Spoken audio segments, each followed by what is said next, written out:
The Greek Way to Western Civilization by Edith Hamilton. Chapter 13, Sophocles, Quintessence of the Greek. Tragic pleasure, Schopenhauer said, is in the last analysis a matter of acceptance.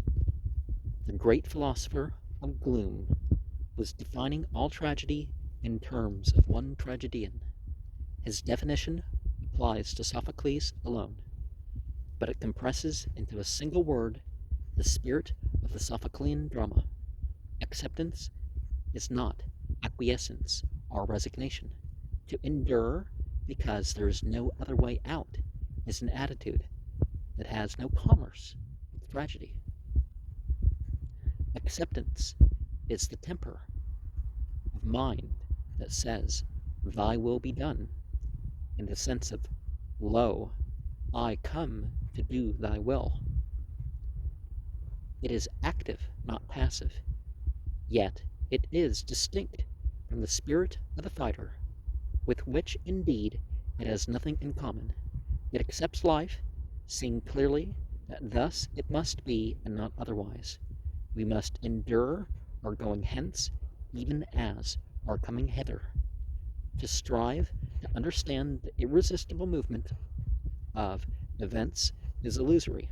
Still more so, to set ourselves against what we can affect as little as the planets in their orbits. Even so, we are not mere spectators. There is nobility in the world, goodness, gentleness. Men are helpless so far as their fate is concerned, but they can ally themselves with the good. And in suffering and dying, die and suffer nobly. Ripeness is all. This is the spirit of Sophocles, as unlike that of Aeschylus as the spirit of a man on a foundering vessel, who stands aside to let the women and children fill the lifeboats and accepts death calmly as his portion, is unlike that of the Elizabethan gentleman who sailed the little Revenge against the Spanish Armada in that most glorious fight of history. There were scarcely 2 decades between the two tragedians. The tremendous stream of the life of Athens flowed so swiftly that by the time Sophocles had reached manhood, the outlook on life which had made Marathon, Thermopylae, Salamis possible had passed away. Their very names have power today to move us to great memories. Gods then were men and walked upon the earth. Even today we can catch a glimpse of what it must have meant to watch the decline of that heroic endeavor and the failure of those high hopes. Athens had brought to birth freedom for the world, and then straightway turned to compass the destruction of her own glorious offspring. She grew powerful, imperial, tyrannical. She was for bringing all Greece beneath her yoke, so that the rest of Greece turned upon her. And before Sophocles died, Sparta was at her gate, and her sun was setting. As a very old man, when death the deliverer was close at hand, he wrote the well-known lines: "The long days store up many things nearer to grief than joy. Death at the last, the deliverer. Not to be born is past all prizing best. Next best by far, when one has seen the light, is to go thither swiftly, whence he came. When youth and its light careless are past, when woes are not without, what grief within, envy and faction, strife and sudden death, and last of all old age, despised, infirm, unfriended." These words are not his creed. They were written when he was as full of grief as age, wretched in both. They are a record of his life, his youth in the bright day of Athens' hope, his manhood when war and party strife were assailing the city, and his old age when the enemy of beauty and tolerance and fair living, of all that Athens had stood for, was conqueror. An old man summing up his life after all the taste of life and all the reason for it, too, were gone. Not the great poet's final judgment passed upon it. He gave that judgment in no uncertain words. Such times as those he lived in, the despair of all things. The starry heavens are darkened, and truth and justice are no more. But to men like Sophocles, outside change does not bring the loss of inner steadfastness. The strong can keep the transient and the eternal separate. Sophocles despaired for the city he loved. To him, himself, evil had come, and not good. Well, what do we focus on, right? But as he saw life, outside circumstance was in the ultimate sense powerless. Within himself he held, no man is helpless. There is an inner citadel where we may rule our own spirits, live as free men, die without dishonoring humanity. A man can always live nobly or die nobly, Ajax says. What's the guy's real name? Because there's not the J sound. Is it Ajax or Ayak? Or how do you say his name? Antigone goes to her death not uncomforted. Death was her choice, and she dies, the chorus tell her, mistress of her own fate. Sophocles saw life hard, but he could not bear it hard. When Deianira is being told of her husband's infidelity, and her unwilling informant falters in his tale, she bids him, do not cheat me of the truth. Not to know the truth, that indeed would be my hurt. The last words of his second Oedipus strike the dominant note of all his plays. Cease lamentation, for verily these things stand fast. He offers no refuge from things as they are, except the refuge of suffering, and death accepted in calm of mind, with strength unshaken. For the rest, in the outside world, nothing is sure, and most things are sad. Sophocles is melancholy, not with a black or bitter melancholy. Milton's pensive nun. Friendship is often false. Faith does not abide. Human life is a shadow. Such sayings are on every page. For never all days free from pain are given mortals by the son of Cronos, but joy and grief, the wheels of time, roll round to all, even as the circling pathways of the stars. Nothing abides for men, not bright bespangled night, not doom, not death. Wealth comes and goes, and grief and gladness. The danger of this kind of moralizing is that it is easy and separated by a hair's breadth only from the commonplace.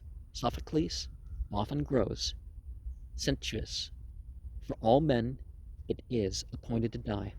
Before he sees it, no man can read the future or his fate. The honor of life lies not in words, but in deeds. Not even the sweep of his mighty wing can lift this sort of thing into the realm of poetry. But here, as in all else, he is a Greek of the Greeks, lovers ever of antithesis and of a pithy saying. The wonder is not that Sophocles must draw the mortal, but that Aeschylus singly does not. The point is one of the many that marked the fundamental difference between the two. Sophocles was conservative, the upholder of an established order. In theology, the conservative temper tends to formalism. Sophocles puts on the same level to walk with no regard for justice, and to have no reverence for images of gods. He took contentedly the orthodox view of the hierarchy of Olympus, but a mind and a spirit such as his could not rest there. His beatific vision has nothing to do with the fancies and fables of a childish mythology. The word forever on his lips is law, and when he searched the heavens seeking to understand, what he found was laws of purity and reverence, which no forgetfulness shall ever put to sleep, and God through them is great and grows not old. He has substituted law for that proud word freedom which Aeschylus so loved. Athens is to him the city which has the perfect fear of heaven and righteous laws. He loves order and fair harmony and sobriety. Freedom one suspects look to him a noisy, disorderly, intemperate business, not to be contained within decent limits. And ever shall this law hold good, sing the chorus and the antiphon. Nothing that is vast enters into the life of mortals without a curse. That is the Greek speaking. All Greek words that mean literally boundless, indefinite, unlimited have a bad connotation. The Greek liked what he could see clearly. The infinite was unpleasant to him. In every way, Sophocles is the embodiment of what we know as Greek, so much so that all definitions of the Greek spirit and Greek art are first of all definitions of his spirit and his art. He has imposed himself upon the world as the quintessential Greek, and the qualities preeminently his are ascribed to all the rest. He is direct, lucid, simple, reasonable. Excess, the word is not to be mentioned in his presence. Restraint is his as no other writer's. Beauty to him does not inhere in color, or light and shade, or any method of adornment, but in structure, in line and proportion. Or from another point of view, it has its roots not in mystery, but in clear truthfulness. This is the classic spirit as we have conceived it and contrasted with Sophocles. Aeschylus is a romanticist. How sober is Sophocles' utterance, even in despair? His most desperate sayings have an air of reasonableness. Only the base will long for length of life that never turns another away from evil. What joy is there in day that follows day? Now swift, now slow, and death the only goal. I count as nothing him who feels within the glow of empty hopes. Well, death is inevitable, but one can have goals beyond the material conditions. And how romantic is Aeschylus's despair? Black smoke I would be, nearing the clouds of God, all unseen, soaring aloft, as dust without wings I would perish. Oh, for a seat high in air, where the dripping clouds turned snow, a sheer bare cliff, outranging sight, brooding alone aloft. Down I would hurl myself deep down, and only the eagles would see. The last words spoken by the two Antigones bring into clear relief the difference between two men's temperaments. Sophocles' Antigone mourns. Unswept, unfriended, without marriage, song, I pass on my last journey to my grave. Behold me, what I suffer, and from whom, because I have upheld that which is high. Not so Aeschylus' heroine. No one shall ever thus decree for me. I am a woman, and yet will I make a grave, a burying for him. With my own hands, courage, for I will find the power to act. Speak not to stay me. Aristophanes in The Frogs gives a sketch of Sophocles, which is in singular contrast to the mocking portraits of everybody else. The rest brawl like fishwives and fight like bad little boys. Aeschylus and Euripides foremost. Sophocles stands aloof, gentle, and courteous, and ready to give place to others, blameless in life and blameless too in death. Not even Aristophanes could then jeer at Sophocles to an Athenian audience. There is, of course, a comparison with Simonides in the piece, but that was many years earlier. There is no other proof so convincing of a general level of intelligence and cultivated understanding in Athens as the fact that Sophocles was the popular playwright. But however great and sad the difference between the taste of the theater, public then and now, in one respect they are the same. General popularity always means warmth of human sympathy. In Sophocles' play, one may catch a glimpse here and there of that tender and gentle spirit which so endeared him to the Athenians, and which is moving as only the tenderness and the gentleness of the very strong can be. The blinded Oedipus begging for his children. Let me touch them. Oh, could I but touch them with my hands! I would think that they were with me, as when once I could behold them. Do I hear weeping? My beloved near me. Come to me, my children. Come here to my hands. That is a new note. There is nothing like it in Aeschylus. Warmth of nature does not argue a passionate soul. Sophocles is warm, but underneath all he is passionless, a great tragedian and a supremely great poet, and yet a detached observer of life. Of another such it was said, thy soul was like a star and dwelt apart, and those who love Milton will always understand Sophocles best. The periods the two men lived were as alike as the periods of Aeschylus and Shakespeare were alike. Milton, too, passed through a time of exultant hope when Cromwell put England on the map of Europe, and he, too, had to watch the failure of all he cared for and die at last, a very old man, sing his country, to use his own words, shamed and defiled. He, too, learned to accept life and view it as a thing apart from himself.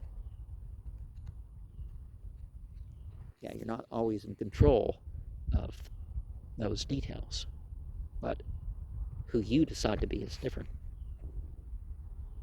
In calm mind, all passion spent, his words of lofty and solemn poetry is the world of the Antigone and the Oedipus at Colonus. The supreme excellency of both men is the same. Alas for us, that it is one which for Sophocles was lost in its complete perfection, when classic Greek ceased to be a spoken language, a great thought can live forever, passed on from tongue to tongue, but a great style lives only in one language. Of all English poets, Milton is least read by non-English speaking people. Shakespeare may almost be called German as well as English, but Milton is English alone. Sophocles and Milton are the two incomparable stylists. They are always artists of the great style. They maintain a continuous level of loveliness, of word, of phrase, of musical sweep and pause. Compared to them, Aeschylus and Shakespeare are faulty workmen, capable of supreme felicity, of expression side by side with grotesque distortion. Milton's poetry is typically English in its genius. It is poetry of magnificent opulence, of weighted phrase and gorgeous adjective, but there are times when he becomes so limpid, simple, clear, direct, that he is classic, and for one who cannot read Greek easily, the surest way to catch a glimpse of that flawless perfection of utterance which is Sophocles is to read Milton. Sabrina fair, listen, where thou art sitting, under the glassy cool, translucent wave, while the still morn went out with sandals gray. That is why Sophocles can write. And completely Sophoclean in substance and in style is, come, come, no time for lamentations now, nor much more cause Samson hath quit himself, like Samson, and heroically hath finished a life heroic. Nothing is here for tears, nothing to wail or knock the breast, no weakness, no contempt, dispraise or blame, nothing but well and fair, and what may calm us in a death so noble. It is hard to believe that Sophocles did not write that. Milton was no dramatist, though he was.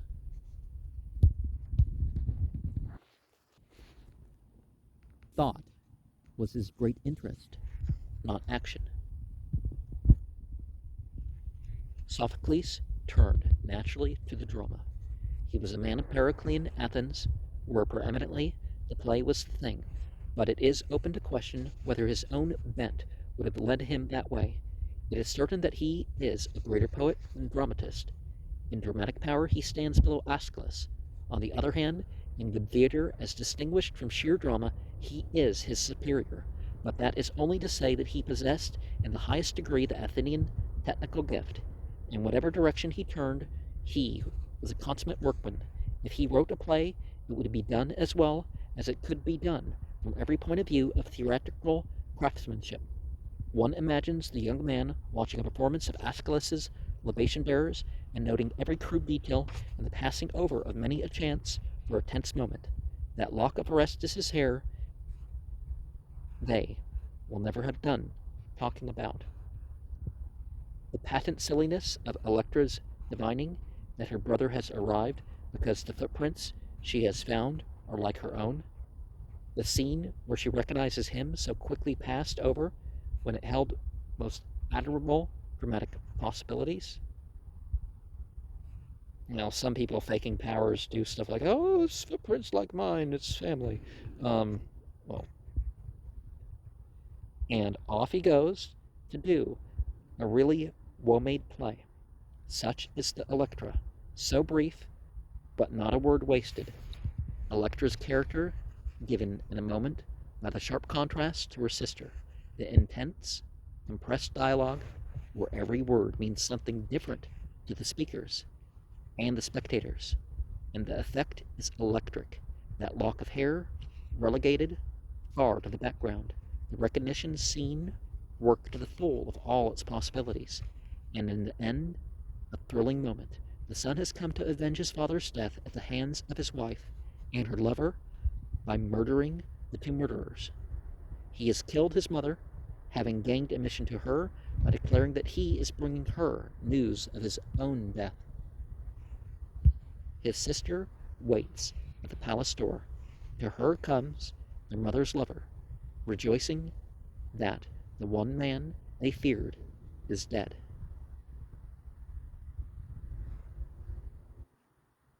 Aegisthus says, "Where are the strangers who have brought us news of Orestes slain?" Electra says, "Within. They have found a way to the heart of their hostess." Aegisthus says, "Can I look upon the corpse with my own eyes?" Electra says, "You can indeed." The palace doors open. The shrouded corpse of Clytemnestra lies just within. Orestes stands over it. Aegisthus, uncover the face, that I, who was his kinsman, may pay my due tribute of mourning. Orestes, do you yourself lift the veil. Aegisthus, so be it, but you, Electra, call me Clytemnestra, if she is near. Orestes says, she is. Look no farther for her.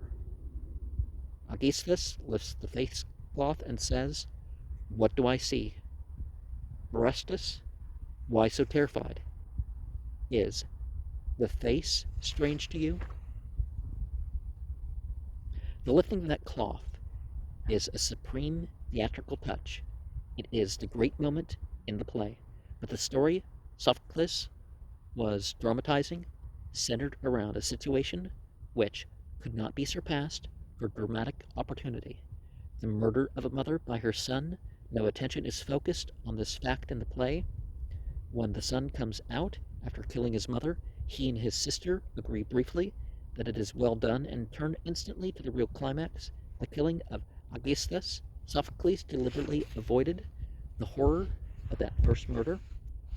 He substituted for it the righteous punishment of a murderer, a death that can move no one to pity and awe. Thoughts too great for man he ever held are not for man to utter. He had the sure instinct of the consummate artist. What was true tremendous ever to be done in finished perfection he would not attempt. The high passion that is needed for the very highest drama was not in him. He had a supreme gift of poetic expression, a great intellect, and an unsurpassed sureness of beautiful workmanship. But he did not rise to the heights where Aeschylus and Shakespeare alone